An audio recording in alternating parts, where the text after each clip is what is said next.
اعوذ باللہ من الشیطان الرجیم بسم اللہ الرحمن الرحیم رب اشرح لی صدری ویسر لی امری واحلل عقدۃ من لسانی یفقہوا قولی واجعل لی وزیرا من اہلی ربی زدنی علما ربی زدنی علما ربی زدنی علما آمین۔ بسم اللہ الرحمن الرحیم۔ سورہ توبہ کی آیت نمبر 123 آج ہم پڑھیں گے۔ اللہ رب کریم نے یہ بتایا کہ جو دیہات کے لوگ ایمان لائے ہیں ان میں سے ہر علاقے کا ایک گروہ آنا چاہیے مدینہ، جو آ کر علم سیکھے اور پھر اس علم کو جا کر اپنے علاقے میں لوگوں میں سکھائے، تبھی ان لوگوں کے دلوں میں اسلام اترے گا اور تبھی وہ اسلام کے وفادار بن سکیں گے۔ تو میں نے عرض کیا تھا کہ ہم بھی جو اسلام کے ساتھ وفادار نہیں ہے نا، دیکھیں وفاداری ہے ساتھ نبھانا۔ ہم اور مشکلات کے ساتھ کیا نبھائیں گے؟ نماز کے لیے تو ہم اٹھ نہیں سکتے، سوئے رہ جاتے ہیں، تو کیوں ایسا ہوتا ہے؟ وہ اقبال کہتے ہیں نا، کس قدر تم سے گراں صبح کی بیداری ہے، ہم سے کب پیار ہے ہاں نیند تمہیں پیاری ہے، طب آزاد پہ خیر رمضاں بھاری ہے، تمہیں کہہ دو یہی آئین وفاداری ہے۔ قوم مذہب سے ہے، مذہب جو نہیں تم بھی نہیں، جذب باہم جو نہیں محفل انجم بھی نہیں۔ کہ نماز نہیں تم سے اٹھا نہیں جاتا، رمضان کے روزے تمہیں مشکل لگتے ہیں، پھر تم کہتے ہو کہ ہم اللہ کے ساتھ وفادار ہیں۔ دیکھیں رمضان کے روزے رکھنا اس قدر کم ہو چکا ہے افراد میں کہ سر عام اب کھانے پینے کی دکانیں چلتی ہیں، جب کھانے والے ہیں تو دکانیں چلتی ہیں، اور چونکہ وہ ایک بڑی تعداد افراد کی جو ہے وہ کھانا روزہ چھوڑ چکی ہے، تو ہی انہوں نے یہ ایٹیٹیوڈ بنایا ہے کہ بھئی کیا فرق پڑتا ہے، ہم مجبور ہیں، ہمیں یہ ہے ہمیں وہ ہے۔ پہلے اگر کوئی مجبور بھی تھا تو سر عام نہیں کھاتا تھا، روزے کا روزے دار کا احترام کرتا تھا، اور اب تو یہ ہے کہ ہٹے کٹے ٹھیک ٹھاک، اور بات یہ ہے جی ہم روزہ نہیں رکھ سکتے۔ اگر آپ کو کوئی دقت پیش آتی ہے، لیٹس سپوز اب جیسے رمضان گرمیوں میں ہے، چھٹیاں بھی تو گرمیوں میں ہیں، تو پھر آپ بیٹھے رہے اے والے کمرے میں، مت کریں کچھ، لیکن روزہ تو رکھیں۔ نہیں، آسانی سے چھوڑ دیتے ہیں، اور چونکہ اس چیز کو ہلکا لیا تو اس کی وجہ سے سر عام پھر کھانے پینے کے سلسلے پورے دن دکانیں کھلی ہیں، لوگ کھا رہے ہیں۔ کیا یہ اللہ کی حد نہیں ہے؟ حد ہے نا۔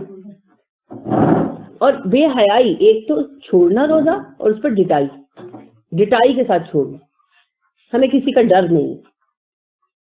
تو یہ کس قسم کا اسلام، کس قسم کی پابندی ہے دین کی؟ اور پھر اس پر راگ کیا گایا جاتا ہے؟ دین میں آسانی۔ آسانی اور چیز ہے اور اپنی مرضیاں کرنا اور چیز ہے، منمانی اور چیز ہے۔ دین میں آسانی ہے، منمانی نہیں ہے۔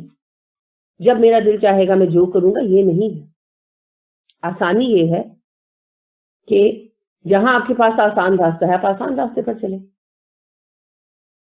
کسی بھی کام میں آپ کے پاس جیسے آپ بیمار ہیں، آپ کو بخار چڑھا ہوا ہے، یا اللہ نہ کرے کوئی ایکسیڈنٹ ہو گیا ہے اور آپ نے پٹی شٹی بندھی ہوئی ہے، تو اسلام نے یہ نہیں کہا کہ پٹی کھولو، جاؤ وضو کرو پھر نماز پڑھو۔ اب کسی کا دل چاہے تو ایسا کر سکتا ہے، ٹھیک ہے، لیکن اسلام نے آسانی دی، اٹھو تیمم کر لو۔ اگر باقی اعضاء وضو کے قابل ہیں، صرف ایک آدھ جگہ پہ چوٹ ہے تو اس کے اوپر مسح کر لو۔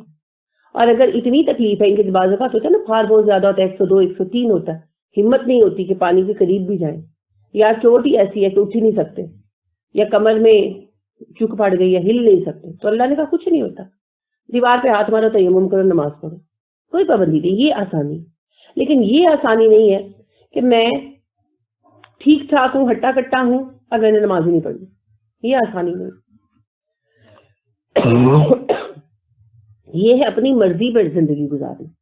اور رسول اکرم صلی اللہ علیہ وسلم نے فرمایا سب سے بڑا بے وقوف وہ ہے جو زندگی بھر پوجا اپنے نفس کی کرتا رہا اور رحمت کی توقع اللہ کریم سے لگائے رکھی۔ تو لوگوں میں یہ شعور کب آئے گا؟ جب ان میں قرآن کا شعور آئے گا، ٹھیک ہے۔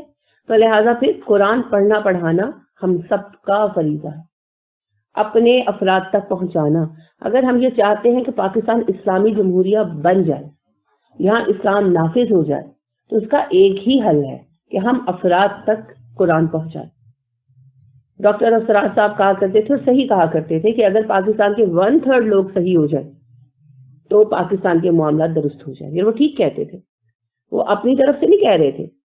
مدینہ کی آبادی کو غور ملائے نا, عرب تھے اور یہود تھے.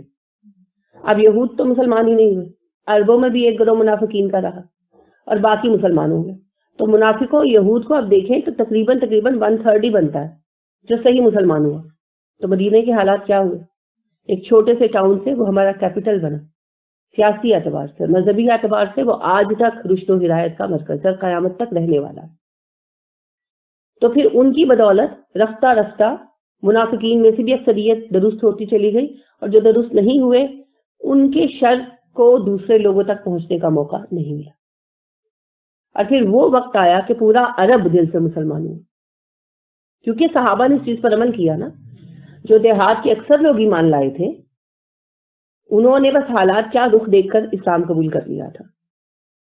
اب جب رسول اکرم صلی اللہ علیہ وسلم نے وفات پائی, کیونکہ آپ کو پتہ ہے یہ آخری زمانے کی صورت ہے, 9 ہجری کی آخر کی, 10 ہجری کے شروع کی. 10 ہجری میں نبی اکرم صلی اللہ علیہ وسلم وفات پا گئے. تو آپ صلی اللہ علیہ وسلم کی وفات کے فوراً بعد کیا ہوا تھا؟ اکثر گروہوں نے زکوٰۃ سے انکار کر دیا اور کچھ قبیلوں نے دین سے انکار بھی کر دیا, مرتد بھی ہو گئے. ان کے ساتھ صحابہ نے جنگ کی. اب جنگ کر کے ان کو تابع کر دیا تو پھر بس بیٹھ گئے آرام سے؟ نہیں. پھر ابو بکر صدیق رضی اللہ عنہ کو تو موقع ہی نہیں نا ملا, ان کا تو 2 سال 4 ماہ کا زمانہ خلافت تھا. پھر عمر فاروق رضی اللہ عنہ کا دورہ ہے.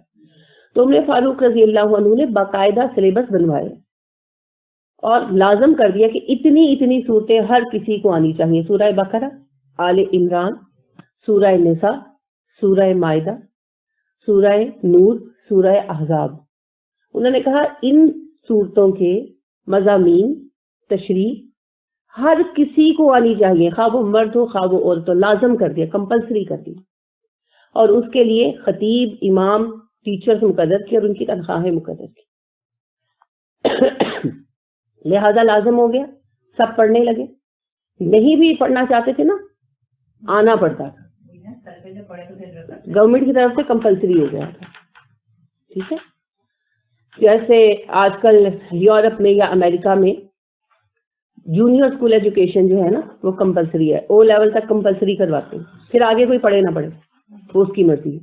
لیکن اتنا بچے کا پڑھنا کمپلسری ہے, اس کے پیسے حکومت دیتی, الاؤنسز خرچہ سب حکومت اٹھاتی ہے. یہ سلسلہ عمر فاروق رضی اللہ عنہ نے شروع کیا. اب اس کا نتیجہ یہ ہوا کہ عمر فاروق رضی اللہ عنہ کے زمانے میں ہی لوگوں کا شعور کلیئر ہونا شروع ہو چکا تھا, اور وہ زمانہ ختم ہوتے ہوتے, کیونکہ 11 سال کا زمانہ تھا, سارا عرب جو تھا وہ پڑھا لکھا ہو چکا تھا قرآن کے اعتبار سے. لہذا وہ لوگ دل سے اسلام کو سمجھ اور قبول کر چکے تھے. تو کوئی خالص منافق ہو تو ہو, ورنہ پورا بلاد عرب جو ہے وہ دل سے اسلام کے ساتھ جڑ چکا تھا اور آج تک جڑا ہوا ہے. وہ ہماری طرح اندھے مسلمان نہیں, وہ آج بھی سوچ سمجھ کر دین پر چلتے ہیں, صحیح معنوں میں چلتے ہیں. ویسے تو ہم بڑے نقص نکالتے ہیں. تو کیپٹن نام کیا ان کا خوبصورت تھا, اشفاق حسین, فوج کے آدمی ہیں. انہوں نے ایک سیریز لکھی ہوئی ہے, بسم اللہ جنٹل مین, الحمدللہ جنٹل مین اور اللہ ہی اللہ جنٹل مین. 3 کتابیں سیریز ہے. تو ہمارے بچپن میں ایک ڈرامہ بھی چلا تھا سنہرے دن وغیرہ. وہ بڑے ہو کر مجھے پتا چلا کہ ان کی جو بسم اللہ جنٹل مین ہے نا اس کے واقعات پر بیس کرتا تھا وہ ڈرامہ. اینی ویز, تو ان کا یونٹ جو ہے نا وہ تعینات ہو گیا سعودیہ میں. تو انہوں نے عربی پڑھی فوج میں آگے ایجوکیشن کا ہوتا ہے نا اہتمام, تو انہوں نے عربی پڑھی, تو انہیں ٹرانسلیٹر بنا دیا گیا. تو یہ وہاں گئے تو کہتے ہیں کہ میں ایک مسجد میں گیا, تو وہاں کہتے ہیں کہ عرب جو ہے نا, میں بیٹھے قرآن پڑھنے لگا. فارغ ٹائم تھا, کسی کام کے لیے گئے تھے, تو کہتے فارغ ٹائم تھا تو میں مسجد میں چلا گیا, تو بیٹھ کر میں قرآن پڑھنے لگا. نماز کا ٹائم نہیں تھا تو مسجد خالی تھی, تو ایک عرب تھا وہاں پر, کسی کام سے آیا ہوگا یا ریسٹ کے لیے آیا ہوگا. تو کہتے ہیں وہ غصے سے ٹہلنے لگا, وہ بار بار میرے پاس آئے, پھر کچھ دیر رکے, پھر پلٹ جائے. کہتے مجھے سمجھ تو آ رہی تھی کہ یہ اس طرح میں مبتلا ہے، لیکن یہ سمجھ نہیں آ رہی تھی کہ کیوں. اب کہتے اس کو یہ حجاب تھا کہ پتہ نہیں اس کو میری زبان آتی ہے کہ نہیں. کہتے ہیں آخر اس سے برداشت نہیں ہوا تو وہ آ کر کھڑا ہو گیا میرے سر پہ اور مجھے کہنے لگا تم مسجد میں آئے ہو اور تم نے 2 رکعت نماز مسجد کی نہیں پڑھی.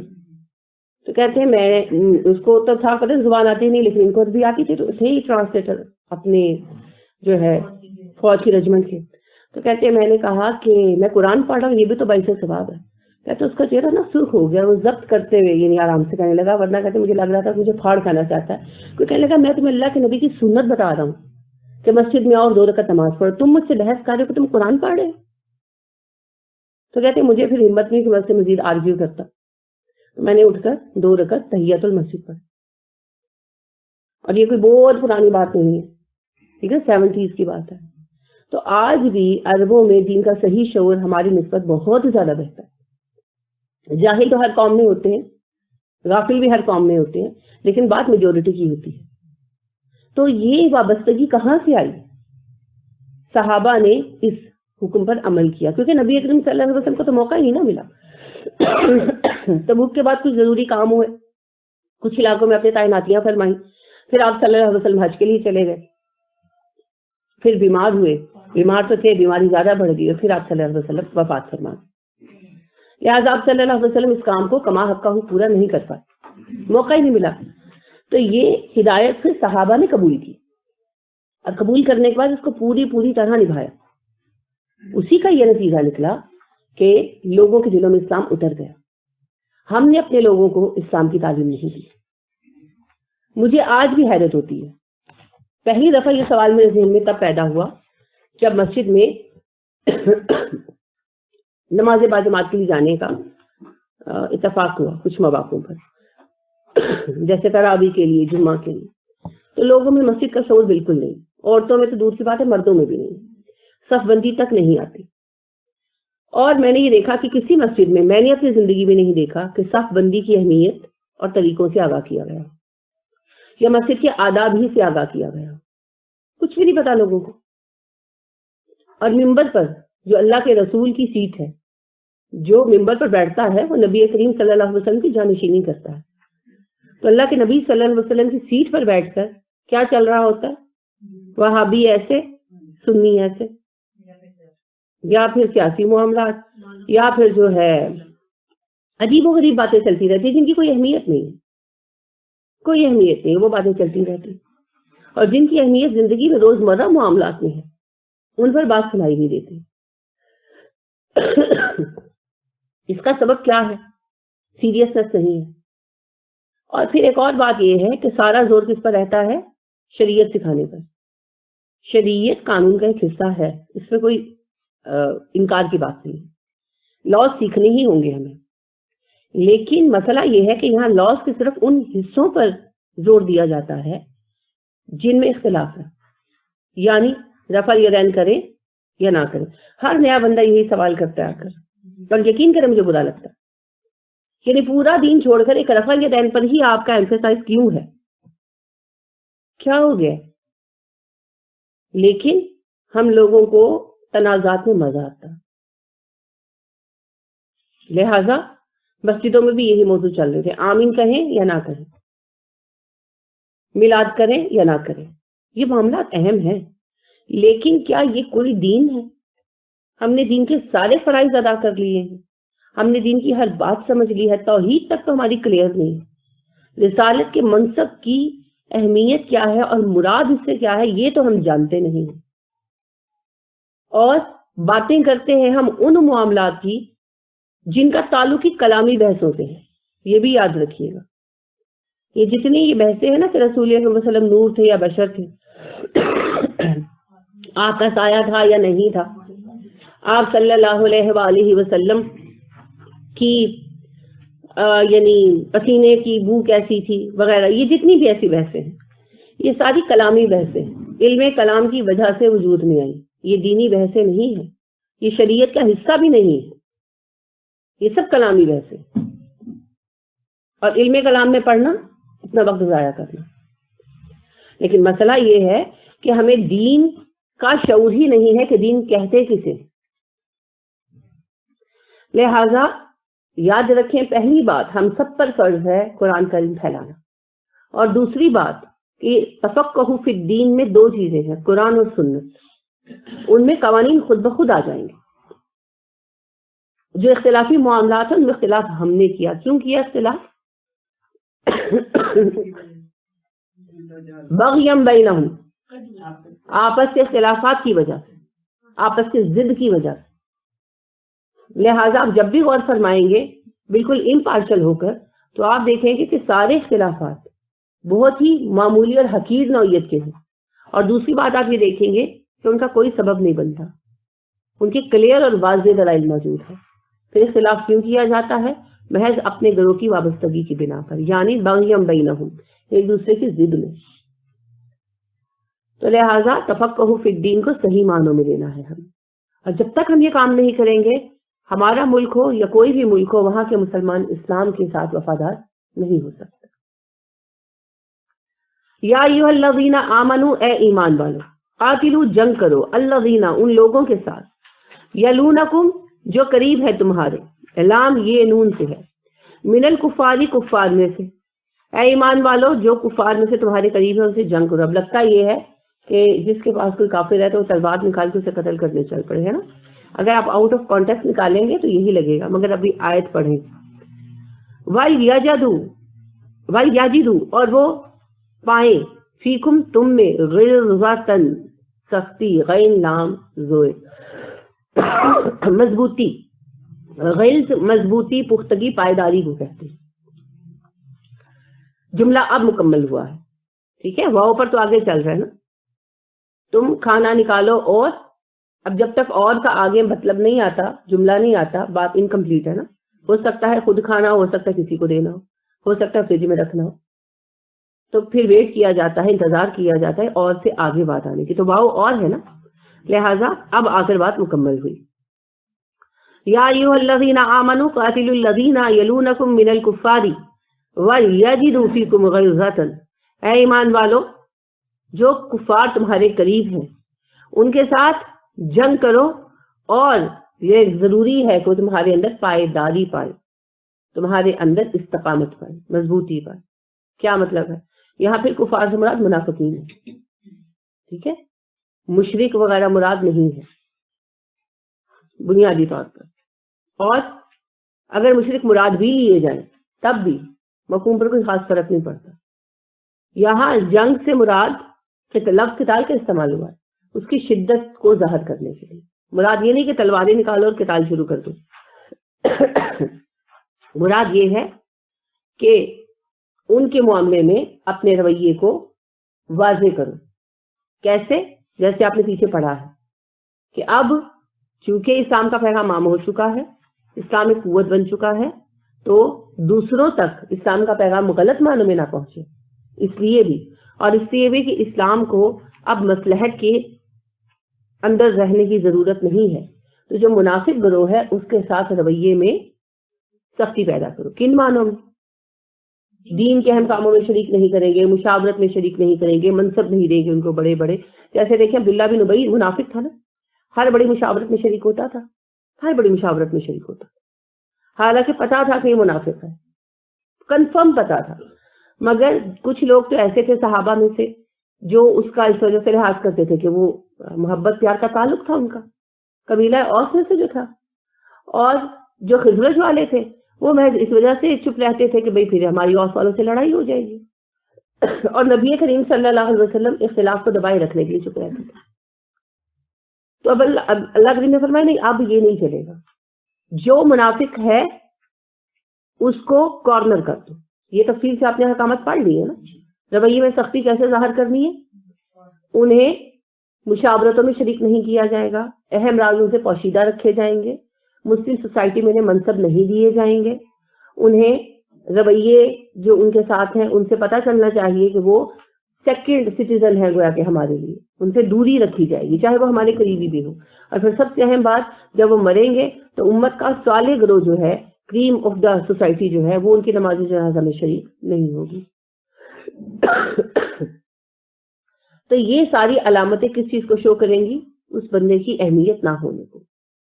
اب آپ دیکھیں اگر گھر میں کسی کی اہمیت نہ ہو تو باہر والے اسے اہمیت دیتے نہیں دیتے نا. تو قدرتی بات ہے اگر مسلمانوں میں کوئی منافق ہے اور اس کا منافق ہونا اس کی حرکتوں سے ظاہر ہے. یہ نہیں کہ ہم جس پر چاہے جا کے منافق کا ٹیگ لگا دیں. مشکل وقت میں بھاگ جانے والے منافق ہوتے ہیں بنیادی طور پر, اور وہ جو ہمیشہ بھاگے. اب اس سے بھی اللہ نے ہمیں بتا دیا کہ اگر مشکل وقت میں ساتھ نہیں دے رہا کوئی تو بعد ازاں ان سے پوچھا جائے گا تم نے کیوں ساتھ نہیں دیا, اور وہ اپنی ریزنز بیان کریں گے.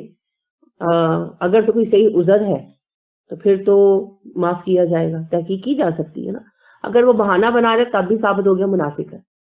اور اگر وہ سچ بولتا ہے کہ بھئی میری یہ اور یہ مجبوری تھی تو پھر کچھ عرصہ کے لیے اسے سوسائٹی سے الگ کر کے آزمایا جائے گا. اب اس آزمائش سے وہ پورا اتر گیا تو مومن ہے, اور اگر پورا نہیں اترا تو منافق. اگر اس دوران وہ گروپنگ کرنا شروع کر دیتا ہے, بغاوت شروع کر دیتا ہے, جماعت سے کٹ جاتا ہے تو وہ منافق ہے. اب اس کے لیے پھر حکم یہ ہے کہ اسے کارنر کیا جائے, شو کیا جائے کہ اس کی وہ اہمیت نہیں ہے. جیسے خاندان میں ایک فرد آپ اسے نکال نہیں دیتے. فرض کریں اللہ نہ کرے کسی کا بچہ شرابی ہے یا جواری ہے تو آپ کیا کرتے ہیں؟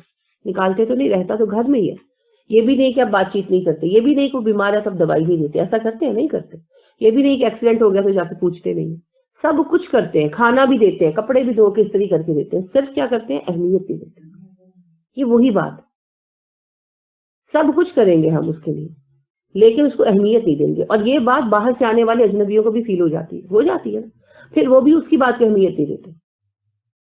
تو بس یہی ہے کہ جو باہر سے آئیں, نئے مسلمان ہوں یا غیر مسلم کسی مقصد سے ہمارے پاس آئیں, تو وہ یہ نہ سمجھے کہ یہ صحیح مسلمان ہے. انہیں سمجھ آ جائے کہ کسی بھی ریزن سے صحیح انہیں معاشرے میں وہ اہمیت حاصل نہیں ہے, تاکہ وہ منافقت کے شکار لوگوں کے بنائے ہوئے جعلی دین کا شکار نہ ہو, غلط ہاتھوں میں نہ پڑے. اور دوسری طرف مسلم معاشرے میں سب کو واضح ہو جائے کہ یہ نارمل ہمارے ساتھ کے لوگ نہیں ہیں, یہ دو منہ لوگ ہیں, تو ہمیں ان پر بھروسہ نہیں کرنا, تاکہ جو مخلص مسلمان ہیں ان کا شکار نہ ہو. ٹھیک ہے. اور تیسری بات کہ عین ممکن ہے اس آزمائش سے گزرنے کی وجہ سے کوئی منافق پلٹ ہی آئے. ٹھیک ہے. تو یہاں بھی یہی حکم ہے. دوسری طرف اگر ہم اس حکم کو کافروں پر لیں, یعنی کفار کا معنی کفار ہی لیں, تو بھی بات بالکل واضح ہے. تو جو کفار ہمارے ساتھ معاشرے میں رہے, ہم ان کے ساتھ رواداری برتیں گے. الحمدللہ رواداری برتیں گے, ان کا خیال رکھیں گے, جہاں ضرورت ہوگی کام آئیں گے. ہر یتیم کے سر پر ہاتھ رکھا جائے گا, ہاں وہ کافر و مشرک ہی کیوں نہ ہو. ہر بیوہ کی مدد کی جائے گی, ہاں وہ کافر و مشرکہ ہی کیوں نہ ہو. ہر ضرورت مند اور محتاج کے کام آیا جائے گا, ہر اپاہج کے, ہر پریشان حال کے کام آیا جائے گا, ہر گرے ہوئے کو اٹھایا جائے گا. اس میں دین کا کوئی امتیاز نہیں ہے. لیکن ہم ان کے ساتھ رواداری اور تعلقات نبھانے کے باوجود ان کے ساتھ شیر و شکر نہیں ہوں گے. شیر و شکر کیسے ہوتے ہیں؟ مکس ہو جانا, دودھ میں چینی کا گھل جانا. الگ کر سکتے ہیں؟ نہیں کر سکتے نا, سوائے اس سے اس کو آگ پر تپائیں اتنا کہ دودھ اڑ جائے اور آپ پورا کیمیکل پروسیس کر کے چینی نکالیں, ہے نا. تو بات یہی ہے کہ جیسے ہم نے بر صغیر میں کیا کہ ہندو مسلمانوں کو ہم نے ملا دیا, تہذیب کو ملا دیا, اور ہندوؤں کے ساتھ اس حد تک قبول کی کہ اسلام میں شرک لے آئے. یہ نہیں کرنا. دین میں ہمارے اندر انہیں مضبوطی ملنی چاہیے, وہ ہمیں ہمارے دین سے ہلا نہ سکے, ہمارے اندر غلط عقائد رائج نہ کر سکے, ہمیں اتنا مضبوط پائے. ٹھیک ہے. اور یہ جو میں نے کہا کہ ان کے ساتھ ہر رواداری برتی جائے گی, ان کے ہر طرح کام آیا جائے گا, یہ اللہ آگے فرما رہے, اللہ فرما رہے وَعْلَمُوا جان لو ان اللہ مع المتقین, اللہ تو سب متقی لوگوں کے ساتھ ہے. تو یہاں دو معنی ہیں. پہلا معنی یہی ہے کہ ان لوگوں کے ساتھ دین کے معاملے میں تم مضبوطی اور پائیداری ثابت کرو گے, اپنی دین کے معاملے میں جمے رہو گے, ڈٹے رہو گے. لیکن دنیاوی معاملات میں ان کے ساتھ ظلم و زیادتی کرنا, سختی برتنا, ان کے حقوق ادا نہ کرنا, یا ان کا براہ راست حق نہ بھی ہو ان کے لیے سوشلی ان کے کام آنا, یہ سب کچھ نہ کرنا تقویٰ کے خلاف ہے. تو اگر ایسا کرو گے تو تم مجرم قرار پاؤ. لہٰذا یہ جو ایک گروہ کی سوچ ہے کہ کافر و مشرک کے سلام کا جواب نہ دو, ان سے ہنسی مذاق مت کرو, ان کو جو ہے ڈانٹ کے بات کرو, یہ بالکل غلط تصور ہے. ایسا کر کے آپ اسلام کو کیا ریپرزینٹ کریں گے, کسی کو کیا اسلام کی طرف لائیں گے. اور ہمیشہ یاد رکھے حکم ہے وقول للناس حسنا کا, ہر انسان سے حسین ترین طریقے سے بات کر. نبی کریم صلی اللہ علیہ وسلم کے پاس کافر و مشرک بھی آتے تھے نا, آپ نے کبھی کسی سے ڈپٹ کر بات کی؟ آپ صلی اللہ علیہ وسلم کے صحابہ نے کبھی کی؟ یہ جو عموماً ایسی باتیں بنائی جاتی ہیں نا کہ حضرت علی نے کہا ارے او کافر، یعنی آپ گمان کرتے ہیں کہ حضرت علی کسی کو ایسے بلاتے ہوں گے؟ یا عمر نے کہا تجھ پر لعنت ہو فلاں یہودی، آپ تصور کرتے ہیں کہ عمر جیسا پڑھا لکھا بندہ ایسے بات کرتا ہوگا؟ تو یہ باتیں تو تہذیب کے خلاف ہے.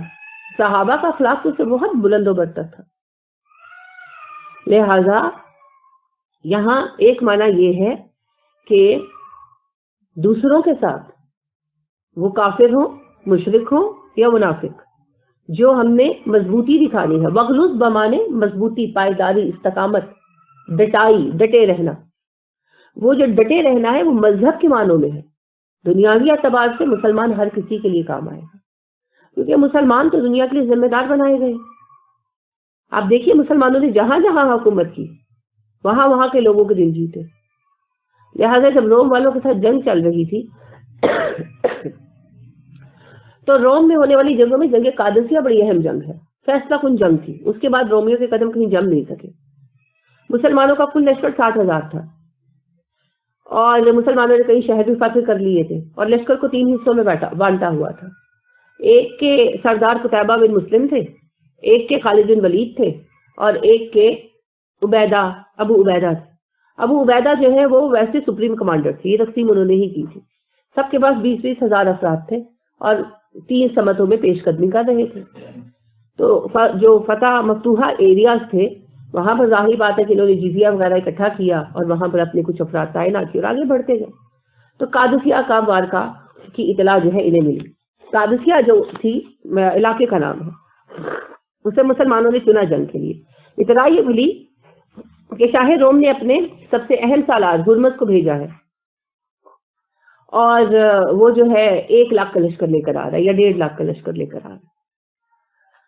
تو اب مسلمانوں کی تعداد 60,000 تھی. تو ابو عبیدہ جو ہیں انہوں نے یہ مشورہ کیا سب کے ساتھ فوری طور پر بائی ڈاک جو ہے کہ اس وقت انہوں نے یہ سسٹم بنایا ہوا تھا کہ تازہ دم گھوڑے اور سوار موجود رہتے تھے پیغام رسانی کے لیے. تو فوری طور پر ایک دوسرے کے ساتھ مشورہ کیا گیا کہ کیا کیا جائے، میرا خیال ہم سب اکٹھے ہو جائیں. تو انہوں نے کہا کہ ہاں، باقیوں نے بھی اس پر ساتھ کیا کہ بالکل سب اکٹھے ہو جائیں. تو قادسیہ کا میدان اس کے لیے چنا اور ساری فوج وہاں پیچھے ہٹائی اور جو شہر فتح کیے ہوئے تھے وہ خالی کرائے. جب شہر خالی کیے نا تو جو انہوں نے جزیہ اکٹھا کیا ہوا تھا وہ شہروں کے جو عمائدین تھے، سردار تھے، ان کو واپس لوٹا دیے کہ بھئی ہم نے یہ اس لیے لیا تھا کہ ہم آپ لوگوں کی حفاظت بھی کریں گے اور شہر کا نظام بھی چلائیں گے. اب ہم تو چھوڑ کر جا رہے ہیں تو لہٰذا جزیہ پر ہمارا حق نہیں ہے.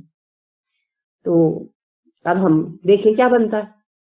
تو تاریخ اس بات پر گواہ ہے اور آپ تاریخ کی کسی بھی کتاب میں روم کی جنگوں کو پڑھ کر اس چیز کو جو ہے وہ تصدیق اس کی کر سکتے ہیں کہ لوگ رو رہے تھے جب اسلامی لشکر ان کے علاقے خالی کر کے جا رہا تھا. حالانکہ دشمن کی فوج تھی نا، اور رومن ایریاز کے لوگ تو ابھی بھی پوری طرح مسلمان نہیں ہوئے، کچھ ایریاز مسلمان ہوئے، کچھ بالکل نہیں ہوئے، لیکن وہ ان کے پیچھے رو رہے تھے عیسائی اور یہودی. اور کئی شہروں میں تو یہ کیا گیا کہ انہوں نے دروازے بند کر لیے اور رومن فوجوں کو وہاں نہیں آنے دیا اور کہا کہ جب تک آپ واپس نہیں آئیں گے ہم کسی پر دروازے نہیں کھولیں. حالانکہ ابھی ان کا ساتھ جو ہے وہ 1.5 مہینے کا ہی تھا. ایسا حسن سلوک تھا آپس میں. تو حسن سلوک کی بنا پر دل جیتے جاتے ہیں. طاقت سے تو صرف زمینیں فتح ہو سکتی ہیں اور زمین فتح کرنا ہمارا مقصد نہیں ہے نا. ہمارا مقصد تو دین پھیلانا ہے اور دین تو صرف حسن سلوک سے پھیلے گا. مسلمان کیوں آ کر بر صغیر میں مقبول ہوئے؟ کس چیز نے مقبولیت عطا کی؟ اس چیز میں کہ سارے دھرم ایک ہے ملا لو. نہیں، یہ تو اکبر کی کہانی تھی. جھوٹ بولا جاتی ہے یہ بات کہ اکبر کی رواداری نے دلوں میں اسلام کی جگہ پیدا کی. جھوٹ ہے جو کتابوں میں لکھا جاتا ہے. حقیقت یہی ہے اور تاریخی اصل کتابیں آپ اٹھا کر دیکھیں تو حقیقت یہ ہے کہ بھارت میں کاسٹ سسٹم چلتا تھا اور یہاں کا 80% طبقہ جو تھا وہ غلاموں پر مشتمل تھا جنہیں زندگی کے کوئی حقوق حاصل نہیں تھے. مسلمانوں نے ان کے ساتھ برابری کا سلوک کیا، چاہے وہ حاکم بنے، چاہے وہ ٹیچرز بنے، چاہے وہ سوداگر کی حیثیت سے، جس حیثیت سے بھی آ کر وہ یہاں رہے. انہوں نے انہیں بھی اپنی برابری کا درجہ دیا جس کی وجہ سے لوگوں کے دلوں میں اسلام کے لیے جگہ بنی. آج بھی بڑے صغیر میں آپ دیکھیں دلت قوم میں اور مسلمانوں میں دوستی پائی جاتی ہے. شودروں کو اصل جو شودر تو سنسکرت کا ویسے نام ہے نا، جو مذہبی نام ہے، اصل میں اس قوم کا نام دلت ہے. تو دلت قوم کے جو لوگ ہیں شودر جن کو کہا جاتا ہے، آج بھی کٹر جو ہے اونچی ذات کے لوگ منہ نہیں لگاتے اور آج بھی انہیں جو ہے مسلمان قبول کرتے ہیں. آپ دیکھیے امریکہ میں نیگروز جو ہے وہ لائے گئے اٹھا کر امریکہ کو آباد کرانے کے لیے اور غلام بنا کر بیچے گئے. بعد ازاں پچھلی صدی تک 19 سینچری کے آغاز تک جو ہے آپ دیکھیے ان کے لیے کیا پایا جاتا تھا. یہ بلکہ 19 تو لکھنے میں 20 سینچری کے آغاز تک انہیں برابر کے حقوق حاصل نہیں تھے. نیلسن منڈیلا پچھلی صدی کے ہی ہے نا ان کے رہنما, انہوں نے حقوق حاصل کیے برابر کے ان کے لیے, حالانکہ غلامی قانون ختم ہو چکی تھی لیکن ان کے لیے کوئی اسٹیٹس کوئی مقام نہیں تھا معاشرے میں, اور ان کے سفر کرنے کی بسیں علیحدہ تھیں, ان کے کھانے پینے کے ہوٹلز علیحدہ تھے, گوروں کے علاقوں میں وہ داخل نہیں ہو سکتے تھے. تو پھر نیلسن منڈیلا کی چلائی ہوئی تحریک کے نتیجے میں پھر انہوں نے یہ قانون جاری کیا کہ ہر جگہ پر اتنے % جو ہے نا گوروں کے ساتھ ساتھ کالوں کو بھی جابز دی جائیں گی اور تعلیم دی جائے گی. اب جو نسل آ رہی ہے اس میں یہ چیز کم ہو رہی ہے, مگر پچھلی نسلوں نے بڑی مشکل سے اس قانون کو قبول کیا, مجبوری کے عالم میں قبول کیا. تو آپ دیکھیے کہ گورے تو اب آخر اسلام کی طرف متوجہ ہوئے ہیں. سب سے پہلے کالوں نے اسلام قبول کرنا شروع کیا. کیوں؟ ان کو حقوق حکومت سے جبرن دلا دیے تھے لیکن اہمیت اور عزت تو نہیں دلا سکتے تھے جبرن نا, لہٰذا ان کو کوئی ویلیو نہیں کرتا تھا. اس کو کس نے ویلیو کیا؟ مسلمانوں نے. اس برابری کے نام پر کہ گورے کالے میں کوئی فرق نہیں ہے, کالوں نے اول اسلام قبول کیا. ویسے ان کے اجداد مسلم ہی تھے, یہ بھی یاد رکھیے گا. افریقہ میں اسلام بہت پہلے پھیلا تھا. حبشہ کیا تھا؟ افریقہ تھا. کالے لوگ تھے, نیگروز تھے, اور پہلے مددگار تھے اسلام کے. مدینہ والے تو بعد میں آئے تھے. بالکل, یہ لوگ مسلمان ہوئے. پھر آگے افریقہ کے بڑے حصے میں اسلام پھیلا, لیکن پھر جب یہ لوگ غلام بنا کر لائے گئے اور ان کے جو بچے پیدا ہوئے, پھر ان کے بچے پیدا ہوئے غلامی کی حالت میں, تو پھر جو آقاؤں کا مذہب تھا وہ ان کا بھی ہوتا گیا. آقاؤں کے زیر اثر یہ عیسائی ہوتے گئے. لہذا روٹس جو ایک کتاب ہے اس پر پھر ڈرامہ سیریز بھی بنی. اس میں یہی ہے کہ ایک کالا نیگرو صاحب جو تھے انہوں نے فیصلہ کیا کہ میں اپنے والدین کا اصل جو گھر تھا وہ تلاش کر کے چھوڑوں گا, میرے اجداد کہاں سے آئے تھے.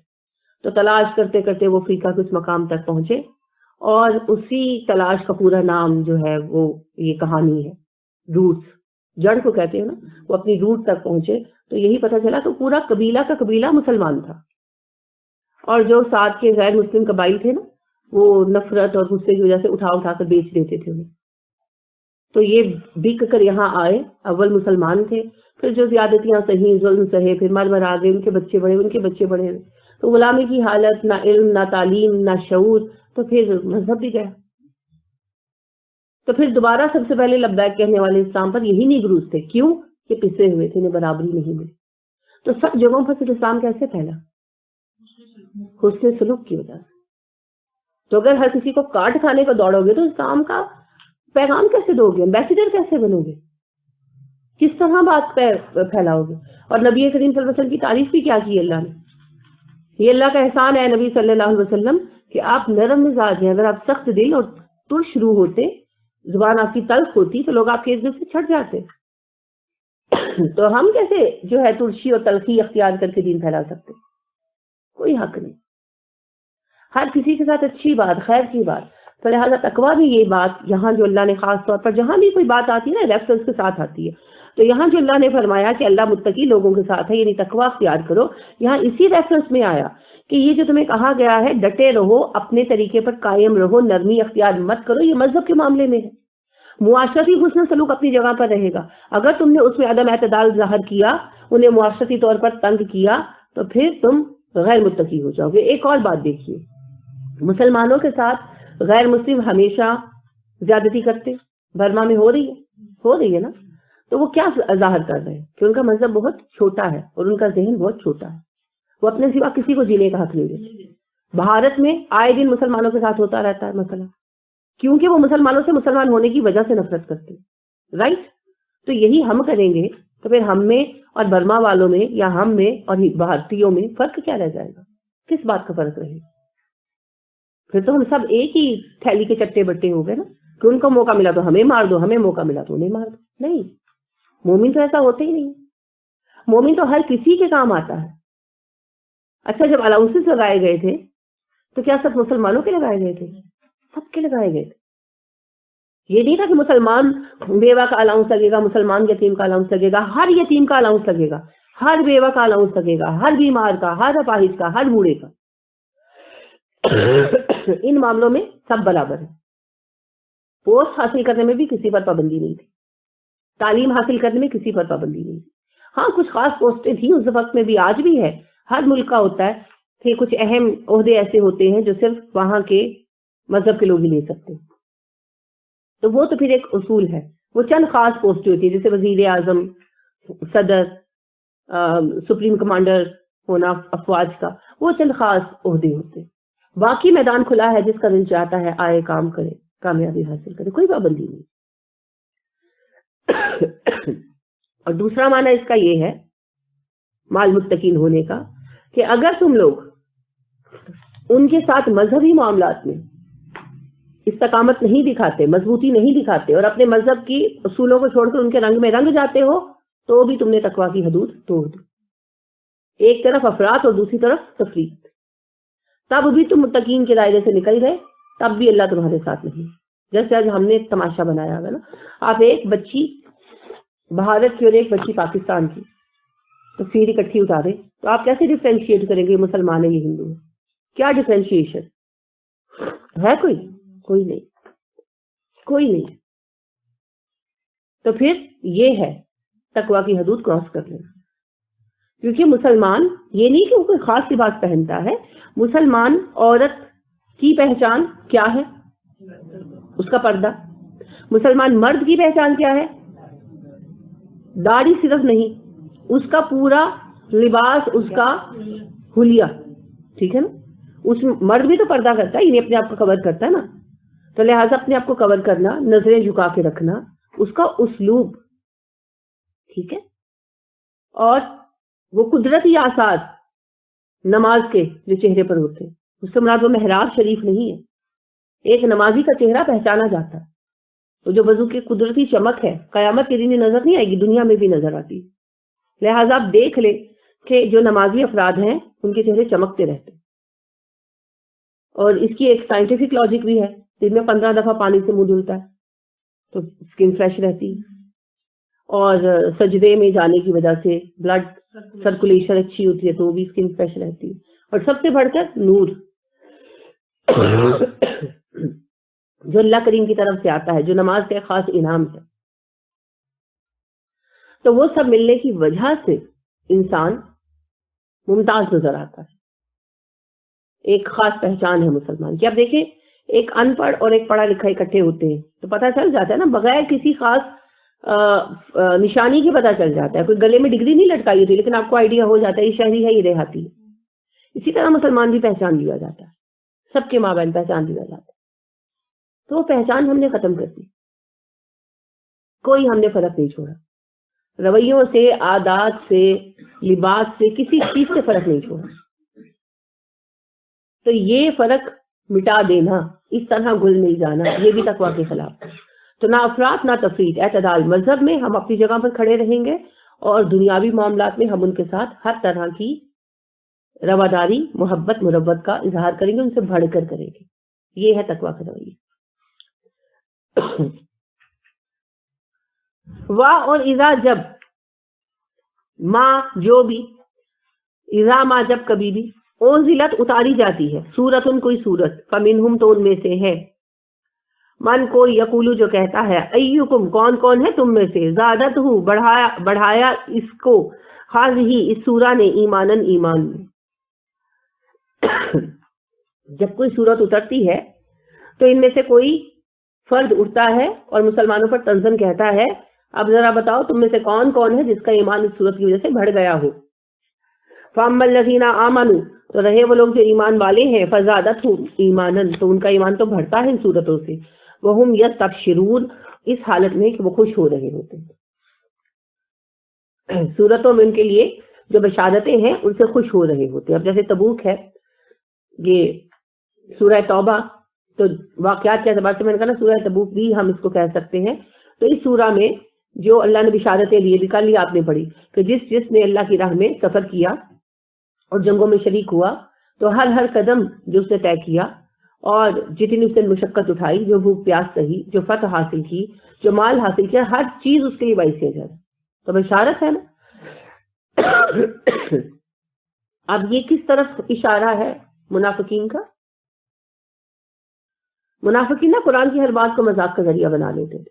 آپ نے سورہ انفال میں آیت پڑھی، ان المؤمنون الذین اذا ذکر اللہ وجلت قلوبہم واذا تلیت علیہم آیاتنا زادتہم ایمانا۔ مومن وہ ہے کہ جب ان کے سامنے اللہ کا ذکر کیا جاتا ہے ان کے دل کانپ اٹھتے، اور جب ان کے سامنے اللہ کی آیت تلاوت کی جاتی ہے تو ان کا ایمان بڑھ جاتا ہے۔ یہ اسی پر طنز تھا کہ یہ صورت اتری ہے تو کتنا بڑا ہے تمہارا ایمان، کہ اللہ کے اس فرمان کو بھی انہوں نے مذاق بنا دیا۔ تو اللہ نے کہا ہاں، تصدیق کی، ہاں جب کوئی نئی صورت اترتی ہے تو وہ خوش ہو جاتے ہیں، صرف تعریف سے ہی نہیں، حکم سے بھی۔ جیسے آپ کو پتا ہے سورہ توبہ میں جو پہلا خطبہ تھا وہ جنگ کی تیاری کے احکامات میں تھا، اور اللہ نے حکم دیا کہ بھئی سب نکلو، چاہے ہلکے ہو چاہے بھاری ہو، نکلو۔ تو اب یہ ایک مشکل حکم تھا، سفر لمبا تھا، موسم سخت تھا، فصل تیار کھڑی تھی، اور فصلیں چھوڑ کر جانے کا مطلب تھا پورے سال کے لیے محتاج ہو جانا۔ لیکن جنہوں نے لبیک کہا، خوشی خوشی کہا، وہ بھی گروہ تھا ماشاءاللہ مومنین کا، جو روتے ہوئے واپس جاتے تھے اس لیے کہ ان کے پاس سواری کا سامان نہیں تھا۔ تو آپ دیکھیے کہ ایسے جو مخلص مومن تھے وہ تو حکم آنے پر بھی خوش ہو گئے۔ کس بات پہ خوش تھے؟ اللہ نے ہمیں کام کے لیے چنا، اللہ نے ہمیں یاد کیا، ہمیں منتخب کیا، ہمیں پکارا گیا۔ لہذا جب رسول اکرم صلی اللہ علیہ وسلم کسی کام کے لیے بلاتے تھے تو صحابہ کیا کہتے تھے؟ لبیک و سعدیک، ہم حاضر ہیں، ہماری خوش قسمتی ہے کہ آپ نے ہمیں کام کے لیے بلایا۔ تو لہٰذا اللہ کریم کا کسی کو کام کے لیے طلب کرنا، کسی کو چننا اٹھانا، یہ بھی اللہ کی مہربانی ہے، ورنہ اللہ کے لیے کیا کمی ہے؟ وہ جس کو چاہے بنا کر بھیج دے کام کرنے کے لیے۔ تو صحابہ خوش تھے کہ ہمیں چنا گیا، وہ اللہ کے وعدوں پر بھی خوش تھے کہ جو جو نکلے گا اس کے لیے برکتیں ہیں، رحمتیں ہیں، جنت ہے وغیرہ، وہ ان وعدوں پر بھی خوش تھے۔ حالانکہ جنت تو ملنی ہے مرنے کے بعد، دنیا میں تو بھی بڑی آزمائش نظر آ رہی تھی، لیکن گئے خوشی خوشی۔ تو اللہ نے کہا ہاں ان کا ایمان بڑھتا ہے، اور باوجود اس کے کوئی سخت حکم آ رہا ہوتا ہے، مگر چونکہ ان کا ایمان بڑھ جاتا ہے تو وہ اس آزمائش پر بھی خوش ہو جاتے ہیں، خوشی خوشی آزمائش سے گزرتے ہیں۔ ان کے ایمان کا لیول ان کے لیے آزمائش کو بھی آسان بنا دیتا۔ تو یہ ہے ان کے ایمان کا بڑھنا۔